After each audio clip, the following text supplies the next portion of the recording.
묵상으로 기도하심으로 우리 주일 예배 우리 하나님 앞에 영광 돌리도록 하겠습니다.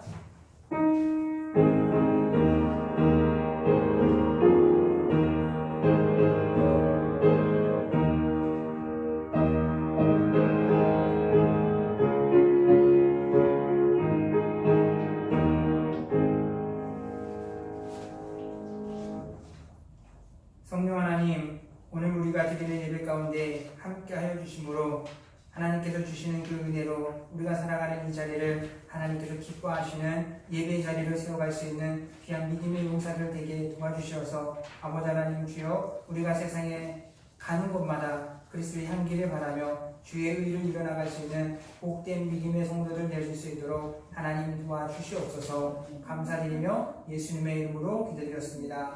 아멘. 우리의 죄악을 고백하겠습니다.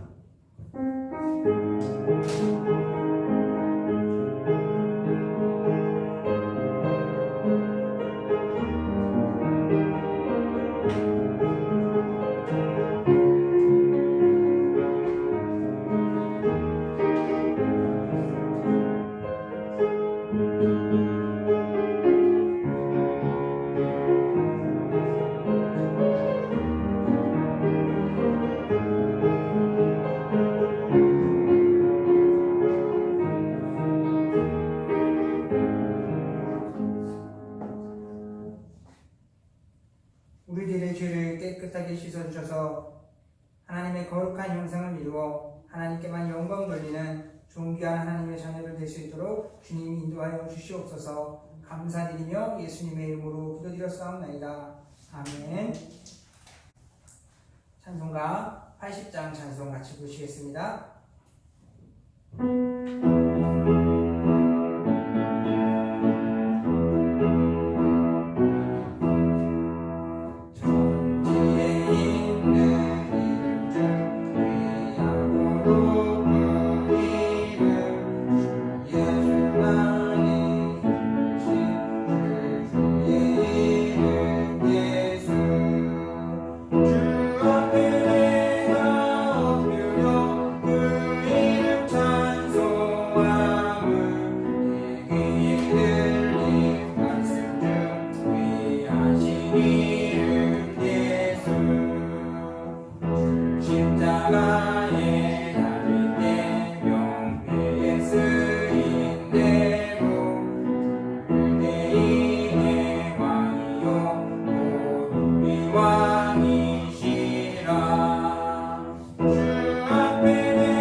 교동문 32번 같이 하시겠습니다.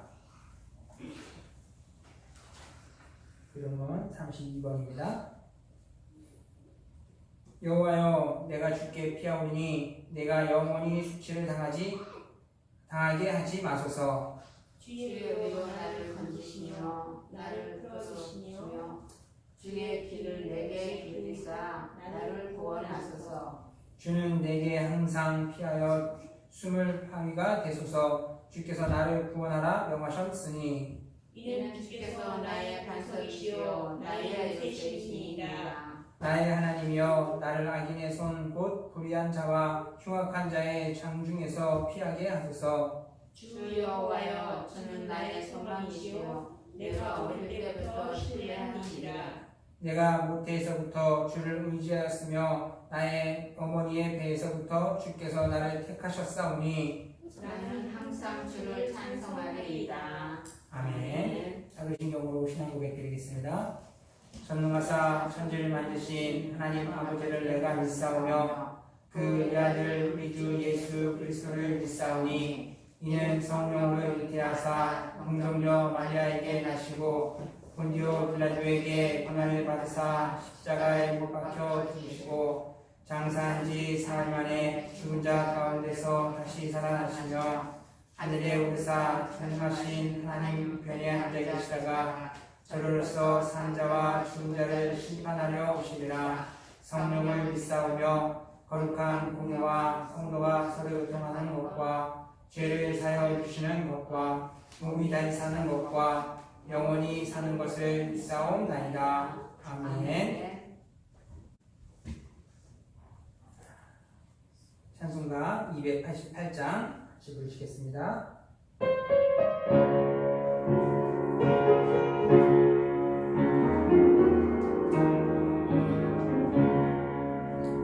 예수를 나의 구주 삼고 성령과 피로써 거듭나니 이 세상에서 내 영혼이 하늘의 영광 누리도다. 이것이 나의 간증이요 이것이 나의 찬송이세. 나 사는 동안 끊임없이 주를 찬송하리로다. 온전히 주께 맡기네요.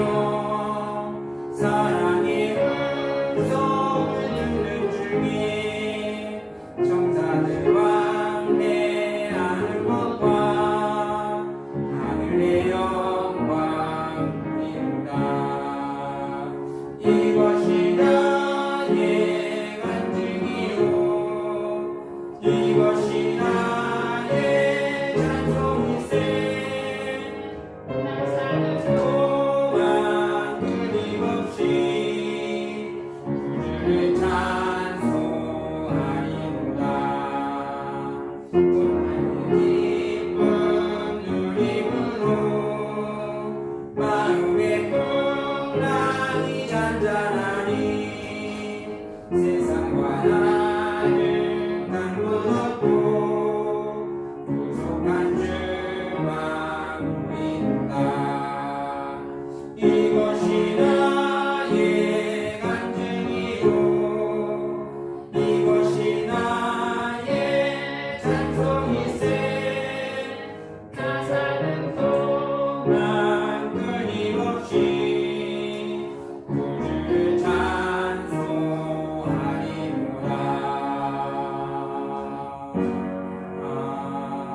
아멘. 우리 이 시간 같이 합심해서 기도하시겠습니다. 기도하실 때 우리 코로나 종식이 빨리 이루어져서 우리들의 삶이 다시 회복되어지고 그 삶 속에서 주시는 은혜를 노래하며 하나님께 영광 돌리는 삶이 될 수 있도록 위해서 이 나라 이 민족이 하나님 앞에 속히 돌아오고 하나님의 구원받은 백성들이 하나님 앞에 나와 복종하며 하나님의 은혜에 참여할 수 있기를 위해서 기도해 주시고 우리의 교회와 가정이 하나님의 인도하신 가운데 주의 복에 참여할 수 있는 복된 교회와 가정이 되게 달라. 우리 합심해서 이제 같이 기도하도록 하겠습니다. 선하신 하나님 아버지 감사드립니다. 우리 향하신 하나님의 기복은 아버지의 주여 평안이나 주고 늘 아버지의 주여 값없이 모두 우리를 주신 하나님 그 은혜와 사랑에 감사함을 드립니다.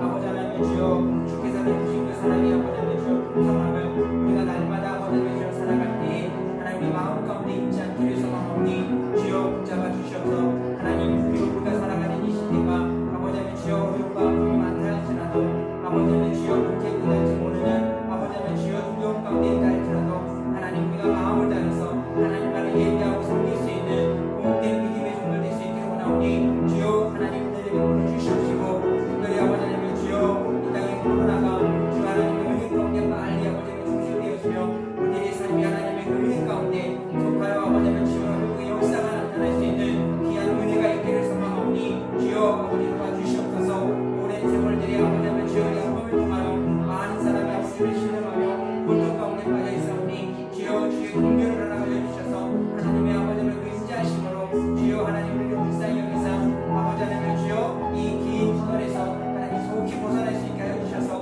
하나님의 그 영광에 참여하며 아버지 하나님의 그 은혜를 아버지 하나님 주여 담아갈 수 있는 아버지 주여 우리나라 민족이 될 수 있기를 원하오니 주여 영점을 왼발 주시되 아버지 하나님께서 세워주신 이 나라 아버지 하나님 주여 더욱 우리가 믿음 안에서 하나님 앞에 아버지 하나님 길이 설 수 있는 그 나라가 되기를 원하오니 주여 도와주시옵소서. 복음의 기초로 인하여 아버지 하나님 주여 이만큼의 성장했던 그 날들을 다시금 아버지 하나님 주의 마음에 새길 수 있도록 주여 하나님 인도하여 주셔서 아버지 받은 은혜들을 하나님 우리가 이 땅 가운데 다시 한번 아버지 하나님 쏟아내기를 원하며 다시 한번 하나님의 말씀 위에 아버지 이 나라가 굳건히 세워져서 땅 끝까지 이르러 내 복음의 증인이 되라고 하셨던 하나님의 그 참뜻을 이어나갈 수 있는 아버지 하나님 주의 민족이 되기를 원하오니 주여 도와주시옵소서. 오직 하나님 우리의 힘으로 우리 눈으로 될 것이 아니요 하나님 하나님의 은혜와 사랑으로 세워졌으면 평생에 아버지 하나님 기억하게 하여 주셔서 이 땅 가운데 다시 한번 하나님의 말씀으로 아버지 든든해지고자 할 수 있게 하여 주셔서 하나님의 공의와 정의를 실천하여 하나님의 뜻을 이뤄나갈 수 있는 이 나라가 되기를 원하오니 주여 도와주시옵소서. 아버지 이 선한 일들을 위하여 주께서 아버지 하나님의 교회에서 보여주신 하나님의 교회들 또 하나님 가정들 주님의 백성들을 주여 하나님 아버지 붙잡아 주시고 우리 안에 하나님께서 우리를 택하시고 아버지 하나님 주여 예정하신 그 계획 가운데 우리를 부르시고 보내셨사오니 주님 하나님 우리의 삶이 날마다 하나님의 그 진리를 가지고 주의 말씀을 선포하며 주의 믿음을 이루며 나누는 삶을 살기를 원하오니 주여 도와주시옵소서. 주께서 아버지 세워주신 교회마다 하나님께서 주신 하나님 그 사명에 아버지 하나님 그 뜻을 바로 아버지 하나님 수련나갈 수 있도록 주님 인도하여 주셔서 아버지 하나님께서 보내주신과 아버지 택한 영혼들을 하나님이 아버지 하나님 교회 안에서 아버지 하나님의 생명의 길을 인도해 나갈 수 있는 복된 교회로 세워져가기 원하오니 주여 아버지 하나님 도와주시옵시고 우리 각 사람이 하나님의 아버지 하나님 주여 자녀로서의 그 맡은 공부를 잊지 않도록 하나님 인도하여 주셔서 충성하여 주를 선택지 하나님의 자리에서 하나님께서 받으실 만한 풍성한 열매로 하나님께 영광 돌릴 수 있는 귀한 은혜의 아버지 하나님 주여 성도될 수 있도록 아버지 하나님 도와주시옵시고 주께서 세워주신 하나님 그 가정이 주의 사랑 안에 아버지 하나님 더 따뜻하고 행복한 믿음의 가정을 이루게 하여 주셔서 아버지 하나님 주여 우리의 그 삶이 주님의 은혜로 평안을 넘칠 수 있도록 주여 인도하여 주셔서 주님의 백성들이 아버지 하나님 사회 가운데 주여 가는 곳마다 그리스도의 향기를 바라며 주의 아버지 하나님 주여 뜻을 높일 수 있는 귀한 하나님의 종들 되도록 주님 도와주시옵소서. 오늘도 하나님을 예비하는 우리들을 주여 하나님 아버지 붙잡아 주시옵시고 우리 안에 아버지 하나님 주여 주님의 기쁨이 충만케 하여 주셔서 한 주간을 살아갈 때에도 아버지 하나님의 주여 마음을 가지고 세상간에 섬기고 나눔을 통하여 아버지 주여 우리가 세상의 위로가 되어지고 기쁨이 될 수 있는 복된 축복의 통로요 하나님의 자녀들 될 수 있도록 주여 도와주시옵소서. 오늘도 하나님께서 함께 해주시기 바라고 원하며 감사드리며 예수님의 이름으로 기도드렸사옵나이다.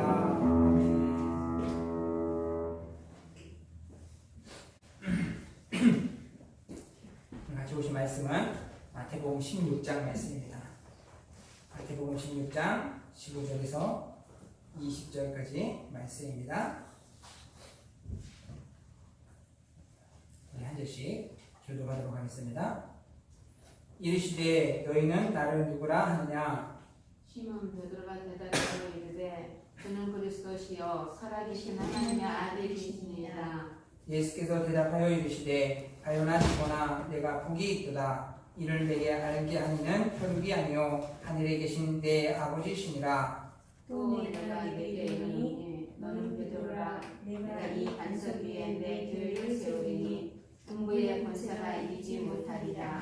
내가 천국 열쇠를 내게 주리니 내가 땅에서 무엇이든지 내면 하늘에서도 매일 것이요 내가 땅에서 무엇이든지 풀면 하늘에서도 풀리리라 하시고 이에 제자들에게 경고하사 자기가 그리스도인 것을 아무에게도 이르지 말라 하시니라. 아멘.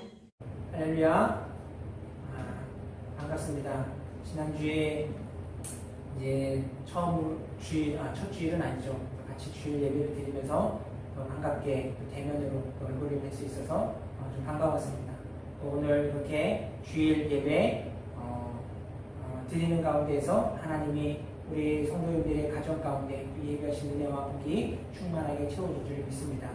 우리가 이 시대에 더 하나님의 은혜를 받고 하나님의 약속 가운데 굳게 서서 우리 교회가 정말 하나님께서 기뻐하시는 대로 잘 세워져서 주께서 주신 그 사역들을 감당하여서 하늘의 상급을 풍성하게 쌓아갈 수 있는 우리 생명교회가 되었으면 좋겠습니다. 오늘 같이 보시는 말씀은 마태복음 16장 15절에서 19절 말씀으로 보이지 않는 영웅이라는 제목으로 주의 말씀을 나누려고 합니다. 프랑스에는 한 41년 동안이나 세계에서 가장 높은 건물로서 인정을 받았던, 그리고 지금에서는 많은 나라 사람들에게 유명한 관광지로 인기를 끌고 있는 그러한 높은 건축물이 하나 있습니다. 우리가 잘 알다시피 에펠탑입니다. 이 탑은 처음에 이 탑이 세워졌을 때는 얼마나 많은 반대와 방해가 있었는지 모릅니다. 그 도시 안에 아름다운 광경을 다 가로막는다고 너무나 높은 이 건물이 들어선 것을 해서 지식인들이 참 많이 반대를 했다고 합니다. 그래서 심지어 어떤 사람은 이 지역을 이사를 가기까지 안 보이는 곳으로, 그 건물이 안 보이는 곳을 집을 찾아가지고 이사를 가는 그러한 사람들도 있었다고 합니다. 뿐만 아니라 어떠한 사람들은 이곳을 향해서 이제 내가 폭탄 테러를 하겠다라고 하면서 협박용으로 쓰이기도 했던 건물이 그 건물입니다. 이 밖에도 그곳에서는 높은 건물이다 보니까 많은 사람들에게 또 특별한 어떠한 부류들에게 또 선택되어지는 그러한 목적이 있었는데, 자살하기 위해서 그곳에 올라가서 생을 마감하는데도 많이 쓰임받았던 그 모습들로 인해서 사람들이 이 건축물에 대해서 여러 가지 비판과 안 좋은 시각들이 많음으로 인해서 이 건축물은 폐기되어야 된다 하는 그러한 지경까지 이르렀다고 합니다. 여러 가지 이런 구설수들 속에서도 그나마 또 이 에펠탑이 붕괴되지 않냐고 철거되지 않은 그 이유도 참 분명히 기구합니다.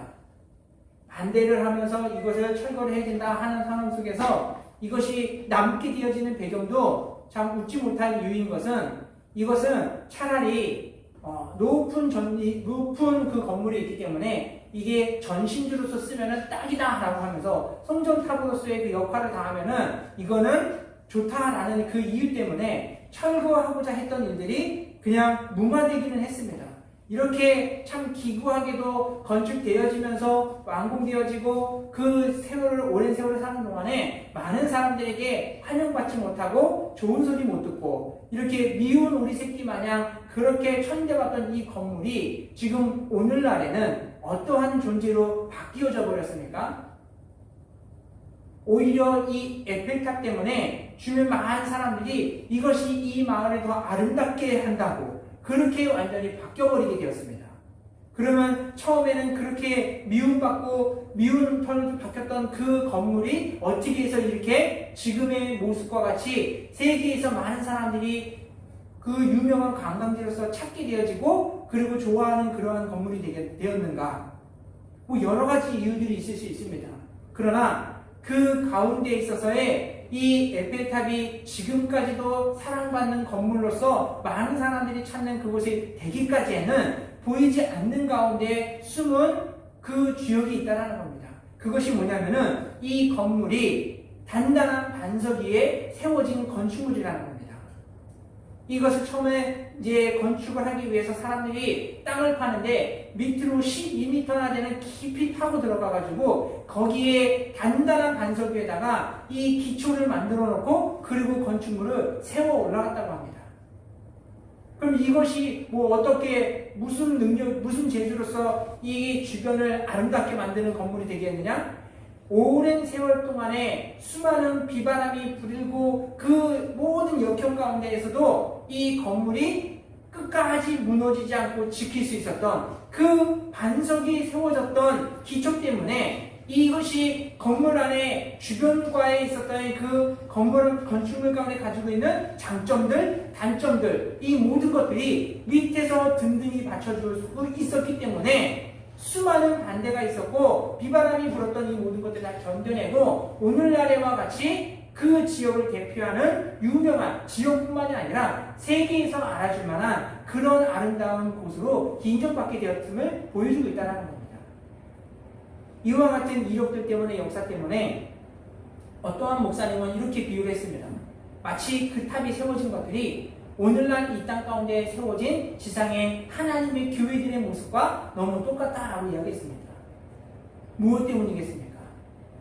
예수 그리스도의 그 보혈로서 세워진 그 교회들이 얼마나 사탄의 공격으로 핍박과 박해 속에서 문을 닫기도 하고 무너지기도 하고 불태워지기도 하고 그 많은 세월들을 꿋꿋하게 견뎌오고 지켜오면서 오늘까지 세워져 있는 이 교회들, 이 교회를 통하여서 세상 가운데 빛이 되어지고 소망이 되어지고 위로가 될 수 있는 이 교회가 바로 그 에펠탑이 그렇게 많은 사람들의 반대를 받았고 많은 사람들에게 안 좋은 구설수에 올라가며 안 좋게 쓰임받았던 그 모습들이 철거되기까지 위기까지 갔었지만 꿋꿋하게 남아서 사람들에게 기쁨을 주듯이 오늘 이 땅에 세워진 그 지상의 교회가 하나님의 은혜로 세워진 교회가 그와 똑같은 모습이기 때문에 그 모습에 비유한 것이 아닌가 하는 생각을 해봅니다. 여러분, 오늘 우리가 이 땅 가운데 살아감에 있어서 든든한 기초 위에 세워진 사람은, 든든한 기초 위에 세워진 교회는 어떠한 풍파 속에서도 어떠한 방해 속에서도 절대 넘어지지 않고 끝까지 세워질 줄 믿습니다. 오늘 우리 생명교회와 우리 생명교회 성도님들 한 사람 한 사람이 그 믿음의 기초 위에 반석 위에 든든히 세워짐을 통하여 예수 그리스도께서 베드로를 통하여 하고자 하시던 그 사역들이 오늘 우리들의 삶 가운데 교회 가운데 이루어질 수 있는 은혜가 있기를 주님의 이름으로 축원드립니다. 여러분, 이 믿음의 반석 위에 세워졌다라는 것, 기초를 그 반석 위에 세워졌다라는 것, 이것이 얼마나 중요한 일인지 모릅니다. 오늘 제자들의 모습들을 생각해 보십시오. 그들이 예수님을 따라다니며 공생의 사역 가운데 늘 함께하며 하나님 나라의 말씀을 들었지만 저들은 아직도 부족하고 연약했던 신앙의 모습을 많은 곳에서 보여줍니다. 예수님이 죽음의 마지막 순간까지도 제자들의 모습은 어떠했습니까? 누가 높으냐? 내가 크냐? 네가 크냐? 그러면서 티격태격하면서 높고 낮음을 저울질했던 사람들이 제자들입니다. 또한 유다는 어떻게 했습니까? 어떻게 하면 내가 이 지상 가운데서 돈을 더 많이 모을까? 여기에만 전전긍긍하고 있었던 모습도 있었습니다. 뿐만 아니라 베드로는 또 어땠습니까? 예수님이 잡혀가시던 그 마지막 순간에 베드로에게서는 여전히 예전의 그 성깔들, 성질들이 그대로 드러나는 모습도 보여주고 있습니다. 말구의 귀를 자르면서까지. 이렇게 여전히 변화되지 아니하고 옛사람의 모습들이 고스란히 이루어져 가고 있는 그 제자들의 모습들을 보십시오. 그러나 그들이 예수님을 통하여서 나중에 쓰임받게 되었을 때 나중에 그들의 모습은 어떠했습니까? 그들 가운데에서는 12명의 제자 가운데 요한과 가룟 유다는 떨어져 나갔으니까 이 두 사람 외에는 나머지 사람들이 전부 다 그리스도를 위하여 하나님 나라의 일들을 위하여 순교하는 순교자의 길들을 걸어갔던 아주 은혜로운 믿음의 사람들로 세워지게 됨을 보여주고 있습니다. 요한 또한 순교는 아니었지만 살아서 이 땅 가운데 하나님 나라의 천국 복음을 하나님 나라의 그 일들을 환상으로 보고 그것을 기록하여 믿음의 길을 걸어갈 수 있도록 그 길을 열어준 사람이 요한입니다.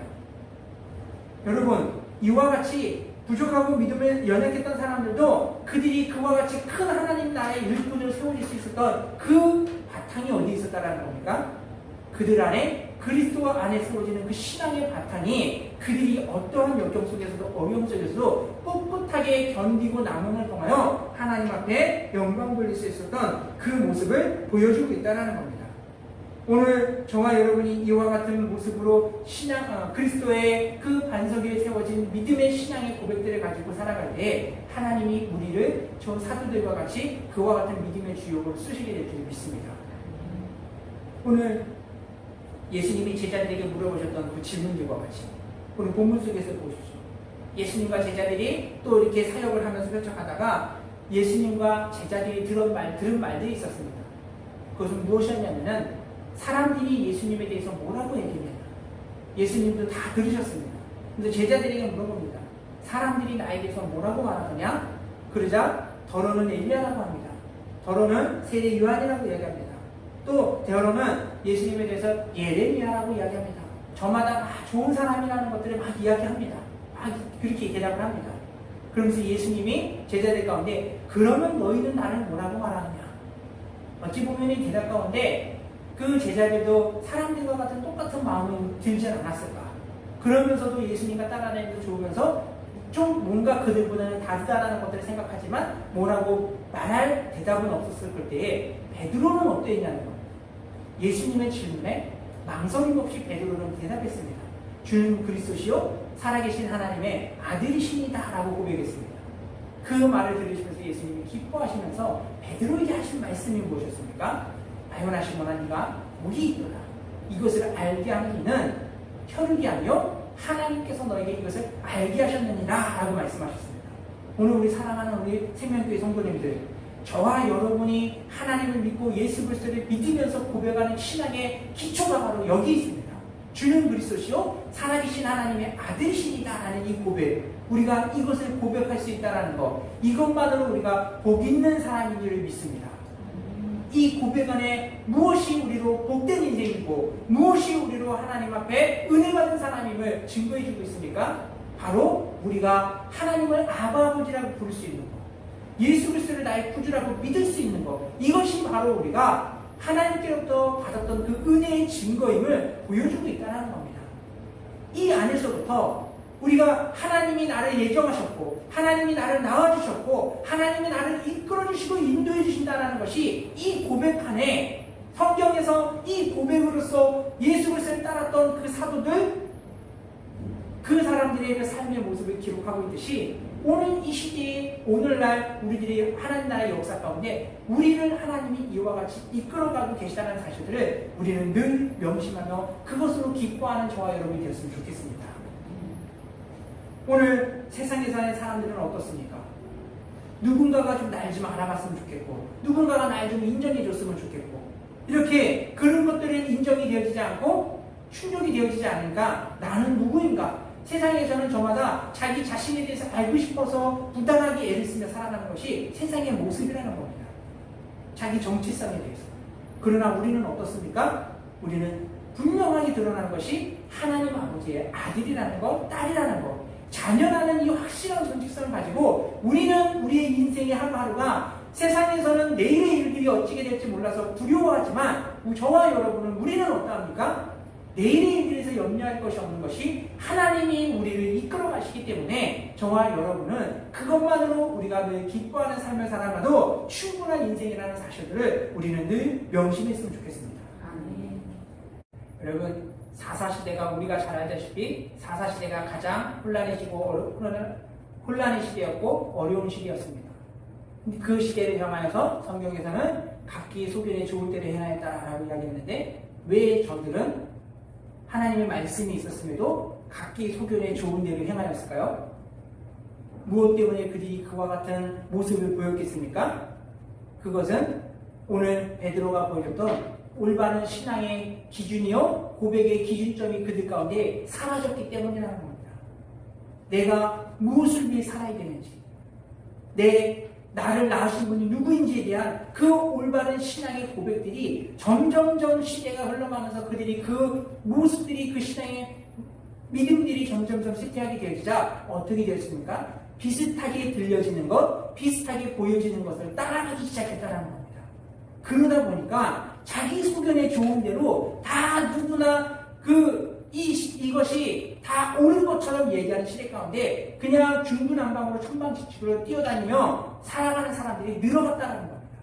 오늘날 이 시대를 무슨 시대라고 얘기했습니까?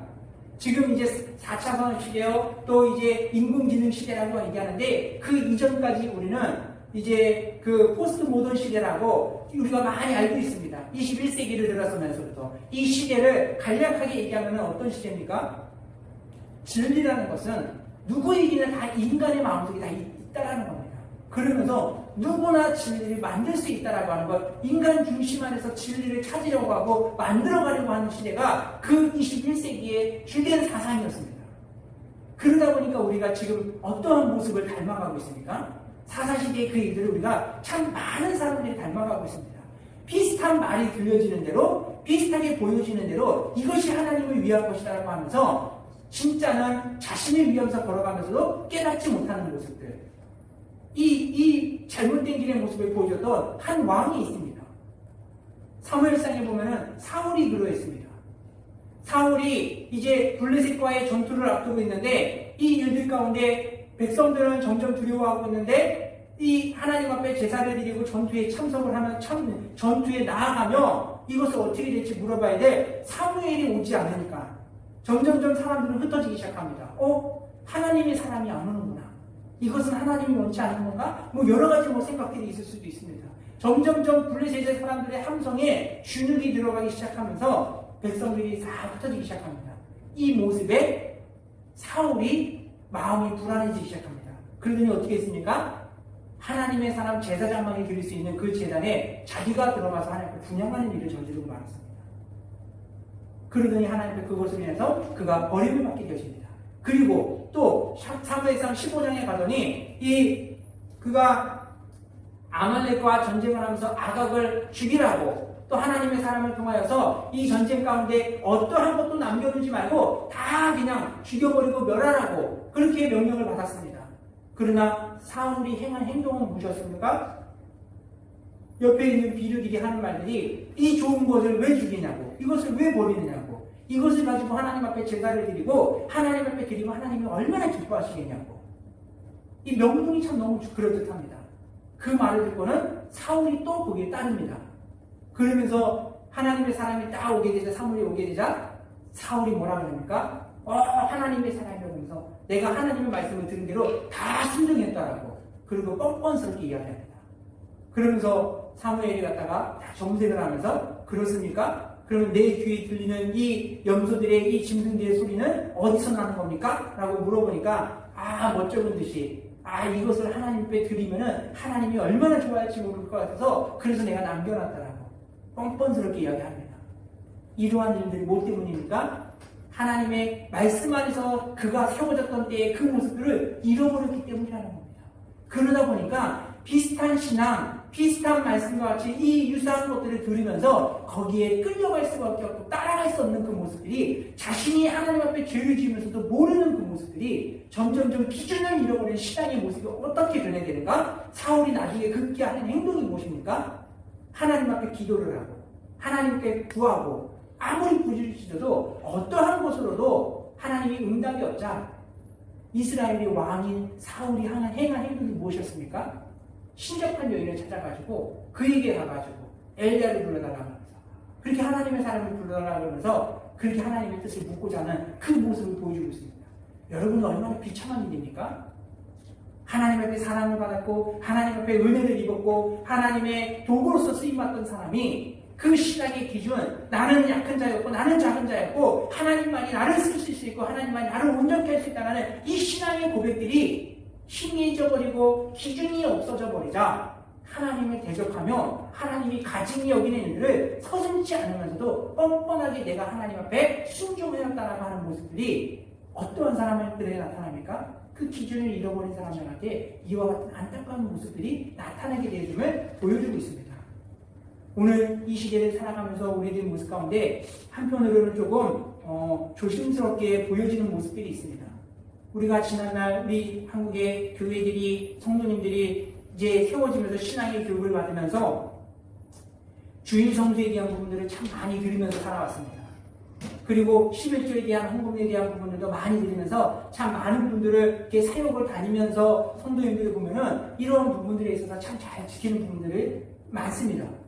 근데 한 가지 안타까운 것이 무엇을 얘기하냐면은 주일 성수에 대해서는 잘 하는데 나머지 월요일부터 토요일까지의 모습들은 좀 다르다는 겁니다. 주일은 온전히 하나님께 거룩한 모습으로 예배를 드리는데 월요일부터 토요일까지는 내 마음대로 나 하고 싶은 대로 살아가는 사람들이 그리스도인들 안에서 많이 보인다는 겁니다. 물질 안에서도 하나님께서 나에게 주신 이 11조에 대해서 10의 10분의 1만 하나님의 것으로 생각을 하고 10분의 9는 내 것이니까 내 마음대로 써도 된다라고 생각하는 사람들이 종종 있다는 겁니다. 그러나 여러분 어떻습니까? 10개 전체가 다 하나님의 것입니다. 그럼에도 하나님이 그 9개라는 그 많은 양들을 우리에게 주시고 그 10분의 1만을 하나님 앞에 드리고 그것으로 인해서 우리의 삶을 지켜가도록 하나님이 주셨음에도 불구하고 어떠한 일들 가운데는 10분의 1을 드리는 것마저도 아까워하는 사람들이 있고 또 아니면 나머지 갖고 있는 10분의 9 가지고도 이건 내 거니까 내 마음대로 그냥 흥청망청 쓰는 사람들도 더러 있다는 겁니다. 오늘 우리들이 하나님이 바라시는 것은 그것마저도 하나님 나라에 합당한 모습으로서 덕을 세워나가며 가난한 자들에게 위로를 주며 하나님 나라의 복음을 위해서 올바르게 사용되어지기를 원하는 것이 하나님이 그 백성들 가운데 바라는 모습이라는 사실들을 우리가 한번 생각해 보면서 우리들이 삶 가운데 있어서 당연하게 내 것으로 여겼던 이 모든 것들을 우리 다시 한번 하나님 앞에 돌아볼 수 있는 저와 여러분이 되었으면 좋겠습니다. 그렇게 우리가 신앙의 기준 안에서 벗어난 자는 아닌지 우리는 이것을 바라보면서 우리가 이와 같은 믿음의 기초에 세워지기 위해서 우리가 한 가지 해야 될 것, 늘 명심해야 될 것, 그것은 무엇입니까? 요한복음 10장 3절 가운데 양은 그의 음성을 듣나니 자기 양의 이름을 불러 인도하시는도다 라고 그리스도께서 말씀해 주셨습니다. 우리는 그리스도의 양입니다. 그 양인 우리는 누구의 음성을 들어야 됩니까? 그리스도의 음성을 들어야 됩니다. 그 음성을 들을 때 우리가 꼴을 얻을 수 있고 그 음성을 들을 때 우리가 쉼을 얻을 수 있고 그 음성을 들을 때 우리가 생명을 얻을 수 있다는 사실을 늘 명심했으면 좋겠습니다.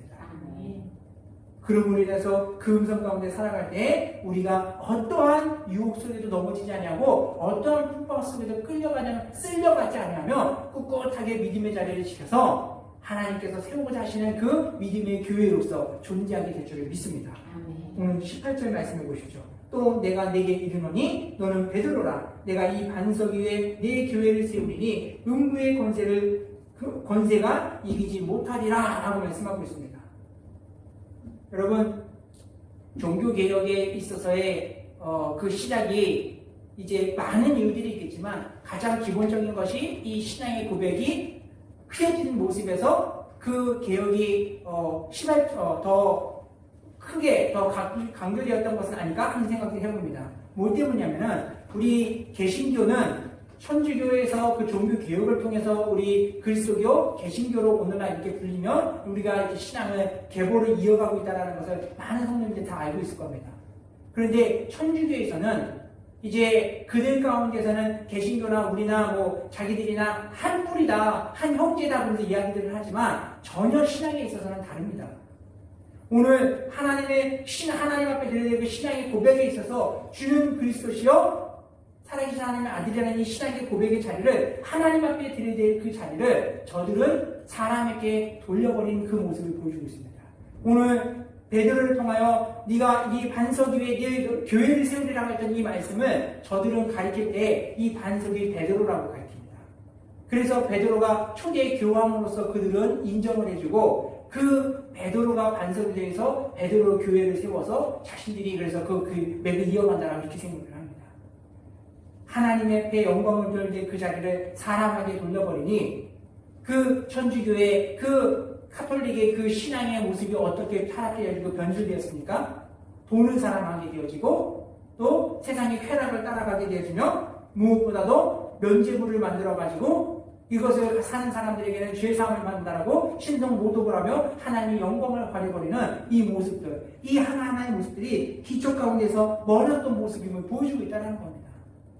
그러나 진리는 무엇을? 예수님은 베드로에게 이 반석 위에 내 교회를 세우리라고 말씀하신 예수님은 베드로 가운데 왜 무엇 때문에 이 말씀을 하셨느냐? 이것은 그를 통하여 세워진 교회가 지상 안에서 오래오래도록 세워짐을 통하여 이 땅 가운데 건강한 신앙의 교회로서 믿음의 사람들로 인하여서 병들어가고 어둠 가운데 끌려가는 사람들 가운데 오래도록 선한 영향력을 끼쳐감을 통하여 하나님의 나라가 이루어질 그날까지 꿋꿋하게 믿음의 반석이 되어져서 기초가 되어져서 진리를 가르칠 수 있는 것이 예수 그리스도께서 베드로를 통하여서 사도들을 통하여 이 땅 가운데 빛과 소금의 역할들을 감당하기 위한 마음에서 너를 통하여 내가 이 반석 위에 교회를 세우리라고 하셨던 그 모습임을 보여주고 있다는 겁니다. 오늘 우리 생명교회가 이와 같이 그리스도께서 베드로를 통하여 반석 위에 세워진 교회를 통하여 하고자 하시는 일들이 무엇이었는가, 우리는 이것을 기억하며 우리 교회가 이 땅 가운데서 하나님이 우리 교회를 세우시고 하나님이 우리 한 사람 한 사람을 부르셔서 하고자 하시는 일들이 무엇인가, 우리는 여기에 집중하며 나아갈 수 있는 정말 여러분이 되었으면 좋겠습니다. 당시 그때 그리스도의 그 의도와 달리, 하나님의 그 의도와 달리 세상의 교회들은 어떠 있습니까? 화려한 건축물들을 잘 안에 있습니다. 거기에 아름다운 조각을 새겨가지고 그것들을 갖다 세워놓고, 그리고 하이프 오리온과 같이 웅장한 음악 소리를 부르면서 그렇게 교회당을 아름답게 꾸몄지만 그 실상의 믿음의 기초는 어떻게 됐습니까? 점점 퇴색되어지자 결국은 텅 빈 모습으로 바뀌어지게 되어지고 그들의 신앙이 점점점 타락하게 되어졌던 그 모습과 같이 하나님이 본래 이 반석을 위에 세우고자 했던 이 반석의 쓰임의 모습은 어떠했느냐? 이것은 사막 안에서 이 반석의 역할들은 어떠한 역할이냐? 적들의 화살이 막 날라치고 그들의 생명들을 빼앗으려 할 때 이 반석은 유일하게 피할 수 있는 피난처의 역할을 하는 것이 이 바위였습니다. 반석이었습니다. 또한 어떤 이들 가운데에는 나그네들에게는 그 사막과 같이 황량한 땅을 갖다 걸어갈 때에 뜨거운 태양을 피할 수 있을 때 그 바위, 작은 바위이지만 바위 자체는 크지만 높지는 않고 이와 같은 바위가 유일한 안식처처럼 그늘막이 되어져서 힘을 줄 수 있는 것이 이 바위의 역할이었습니다. 또 하나의 역할들은 또한 새로운 거주지를 잃어버려서 새로운 거주지를 찾아 떠날 때에 어떠한 이들에게는 그곳이 그 새로운 보금자리 안식처를 세워감에 있어서 기초를 제공해주는 그 역할을 했던 것이 반석의 역할이었습니다. 오늘 주님이 베드로를 통하여서 지상 가운데 세워진 교회가 세상 가운데 해야 될 역할들이 무엇이었습니까? 사탄의 공격에부터 사망의 구덩이에 빠져가는 영혼들에게 유일한 안식처가 될 수 있고 보금자리가 될 수 있고 또한 생명의 또 그러한 역할들을 지켜갈 수 있는 역할들로서 하나님이 그들을 통해서 하고자 하셨던 그 모습들을 오늘 우리 교회가 이와 같은 본분을 지켜갈 수 있는 우리 교회가 되기를 소망합니다. 그 모습 가운데 하나님의 놀라운 은혜가 임하여 줄 줄 믿습니다. 여러분 혹시 언성 히어로라는 말 들어보셨습니까? 이게 뭐냐면은 보이지 않는 영웅이라는 뜻입니다. 요즘 이제 우리 축구의 영웅들 레전드라고 해가지고 차범근 감독하고 박지성 이제 전 국가대표 선수하고 손흥민 선수 이 세 사람을 뽑습니다. 해외파 축구 선수들이 누가 더 뛰어나냐 막 얘기할 때 이 세 사람을 놓고 이야기합니다. 누가 더 뛰어나다 뭐 갑론을박이 많이 하는데 쉽게 이제 결론 내기는 어렵다라고도 사람들이 이야기합니다. 그런데 그 중에서 언성 히어로라는 말이 우리들 가운데 친숙하게 사용되어지도록 이제 대표되는 사람이 박지성 선수입니다. 그가 왜 보이지 않는 영웅이라는 이름을 이제 그 별명을 얻게 되었냐면은 그의 기록들을 보면은 지금 손흥민 선수와 같이 많은 골을 기록하면서 그렇게 기록을 갱신하고 한 선수 타입은 아니었습니다. 또 그가 이제 플레이를 펼쳐갈 때 화려한 발기술과 여러 가지 기술들을 가지고 경기를 임했느냐? 그런 것도 아닙니다. 그가 행했던 경기 스타일은 뭐냐면은 전체 경기 전체의 흐름을 읽는 그 능력이 있었다고 합니다. 그러면서 내가 주목받는 것이 아니고 주변 동료들로 하여금 경기를 잘 풀어갈 수 있도록 그 맵을 연결해주는 역할을 했던 선수가 박지성 선수라고 합니다. 그러다 보니까 외국에서는 이 박지성 선수를 같이 뛰는 것을 원했던 이유가 바로 여기 있었다고 합니다.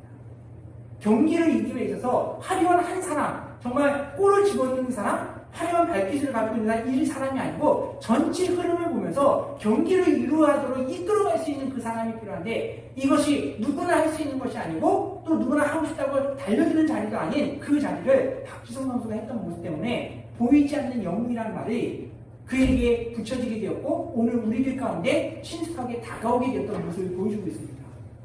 그러면서 인터뷰 가운데 한 방송에서 박지성 선수에게 어떻게 그렇게 될 수 있었느냐라고 물어봤습니다. 그랬더니 이 선수가 하는 말이 참 들으면서 그렇구나 라는 공감을 많이 했습니다.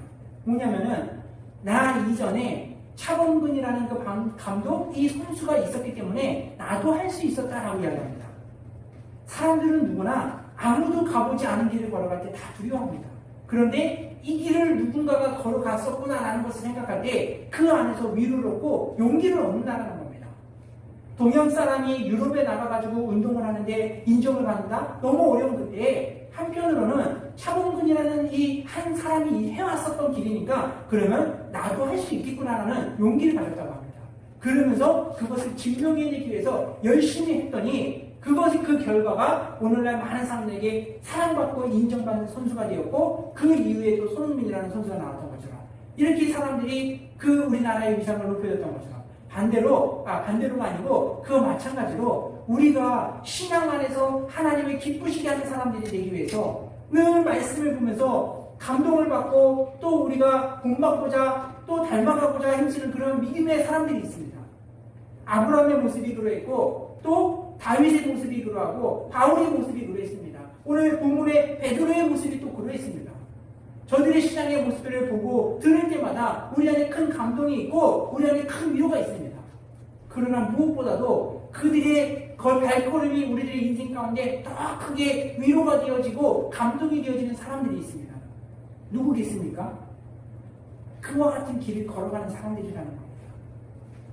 내가 이 힘든 길을 걸어가면서도 나와 같은 길을 걸어갔던 다윗이 있었지, 나와 같은 이 믿음의 길을 걸어갔던 아브라함이 있었지, 바울이 있었지, 그들이 이 길들 가운데 어떠한 모습을 보였나 하는 것들을 볼 때 그 힘든 가운데도 눈물을 쏟아가면서도 하나님만을 의지하고 그리스도를 바라보면서 걸어갔던 그들 때문에 오늘날 이 시대에 우리들의 교회가 세워져서 끝까지 우리가 믿음의 계보를 이어가며 믿음의 길을 주역대로 감당하고 있는 줄 믿습니다. 바라기는 우리 생명교회 성도님들 한 분 한 분들이 얼성기로와 같이 우리 다음 세대들에게 보이지 않는 영웅이 되어줬으면 좋겠습니다. 믿음의 길을 걸어감으로 인해서 정말 우리가 믿음의 사람들이 조상들이 걸어갔던 그 길을 똑같이 걸어가며 눈물을 흘리며 또 기도하며 힘쓰며 애쓰며 걸어갔을 때 또 다른 누군가에게 이 힘든 길을 우리 생명교회 그 옛날 그 어르신들이 우리 부모님 세대들이 이와 같은 길을 이렇게 걸어갔었지 그들에게 위로가 되어지고 희망이 되어져서 우리 생명교회와 우리 성도님들이 정말 하나님 나라에서 정말 잘했다라고 인정받을 수 있는 그러한 교회와 성도들이 될 수 있었으면 좋겠습니다. 오늘 베드로가 예수님 앞에 보여줬던 그 신앙의 고백들, 주는 그리스도시요 살아계신 하나님의 아들이다라는 신앙의 고백이 날마다 우리의 입술 속에서 고백되어지기를 소망합니다. 그 가운데서 우리가 어렵고 힘든 길도 꿋꿋하게 걸어감을 통하여 우리들의 모습이 다른 사람들에게 화려하지는 않지만 정말 우리들의 모습이 뛰어난 가운데 사람들에게 인정받는 모습은 아니지만 믿음의 사람들에게 위로가 될 수 있고 감동이 될 수 있고 힘이 될 수 있는 저와 여러분이 되었으면 좋겠습니다. 그러면서 우리가 날마다 하나님으로 인하여 기뻐하며 하나님께 영광 돌릴 수 있는 우리들의 교회와 성도들이 될 수 있기를 주님의 이름으로 축원드립니다. 기도하겠습니다. 사랑의 하나님 아버지 감사합니다. 주님께서 하나님 우리를 사랑하여 주셔서 믿음의 자리 위에 아버지를 불러주셨던 그 은혜들을 하나님 우리가 평생에 잊지 않고 고백하며 살기를 원하오니 주님 도와주시옵소서.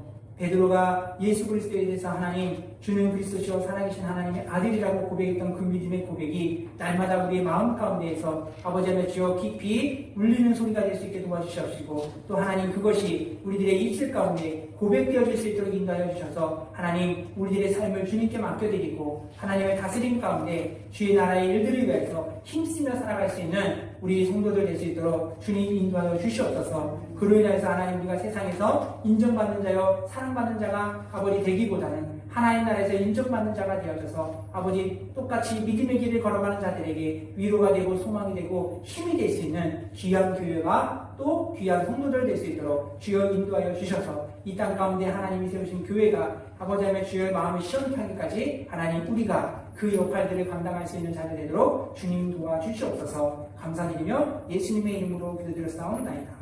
아멘. 찬송가 390장 같이 부르실 때 우리 준비한 예물 하나님께 드리도록 하겠습니다.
날마다 하나님의 금혜와 자비가 우리의 필요를 채워주시고 또 하나님 우리에게 힘 주셔서 아버지 한 주간을 살아갈 수 있는 은혜를 주신 하나님 그 은혜와 사랑에 감사함을 드립니다. 날마다 아버지 주여 우리가 받은 은혜를 아버지 나의 자랑을 위하여서 아버지 나의 유익을 위하여서만 살아가지 않는 귀한 종류 되기를 원하오니 주님 도와주시옵소서. 우리가 하나님께로부터 거저 받았사오니 세상 가운데 거저 나눠주며 아버지 하나님 주의 뜻을 위하여 아버지 바르게 사용할 수 있는 귀한 믿음의 종들 되게 하여 주셔서 하나님 우리들의 교회와 우리들의 가정과 또 우리들의 아버지 하나님 주여 삶이 날마다 믿음 안에서 온전하여지며 주님의 아버지 하나님 주여 뜻을 이뤄나가는 일에 귀하게 쓰임받을 수 있는 복된 교회와 성도들 될 수 있기를 원하오니 주여 도와주시옵소서. 또한 하나님 아버지 아직까지도 주님 앞에 나와 하나님 아버지 주여 그 심령을 드리며 구원받아야 될 많은 영혼들이 주여 진리를 알지 못하여 세상 가운데 헤매이는 그 모습들을 불쌍히 여겨주시옵시고 우리가 아버지 주의 일들을 위하여 수고하고 힘쓸 때마다 하나님 우리 가운데 역사하심을 통하여 아버지 주여 많은 영혼들이 참된 진리 가운데 주님 앞에 나와 영혼의 쉼과 구원의 은혜를 누릴 수 있도록 주여 은총을 더하여 주셔서 하나님 믿음의 교회가 날마다 주의 영혼들로 가득하게 해주시고 이 땅이 하나님만을 섬기며 예배할 수 있는 믿음의 나라로 세워져 갈 수 있도록 하나님 도와주시옵소서. 감사드리며 예수님의 이름으로 기도드렸습니다. 아멘. 광고하도록 하겠습니다. 6월달에도 우리 끊임없이 우리 교회에 나아갈 그 방향들을 위해서 같이 기도하셨으면 좋겠습니다. 그로 인해서 하나님이 예비하신 그 은혜 가운데에서 더 힘찬 내일과 주의 사역들을 준비하셔서 우리가 주님으로 인하여서 힘있고 또 복된 삶의 길을 걸어갈 수 있는 우리 생명교회 모두가 될 수 있기를 주님의 이름으로 축원합니다. 우리 해외송 마지막으로 620장 1절 부르시고 우리 축도함으로 예배를 마치겠습니다.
지금은 우리 주 예수 그리스도의 은혜와 하나님 아버지의 극진하신 사랑과 성령의 내주 감화 감동의 역사가 믿음의 구백 위에 세워진 하나님의 교회가 이 땅 가운데 선한 영향력을 끼치며 참된 진리의 길을 열어가기를 바라는 사랑하는 성도들 머리머리 위에와 또 교회와 가정과 사업장과 직장 위에 사랑하는 자녀들 위에 지금부터 영원토록 함께 있을지어다. 아멘.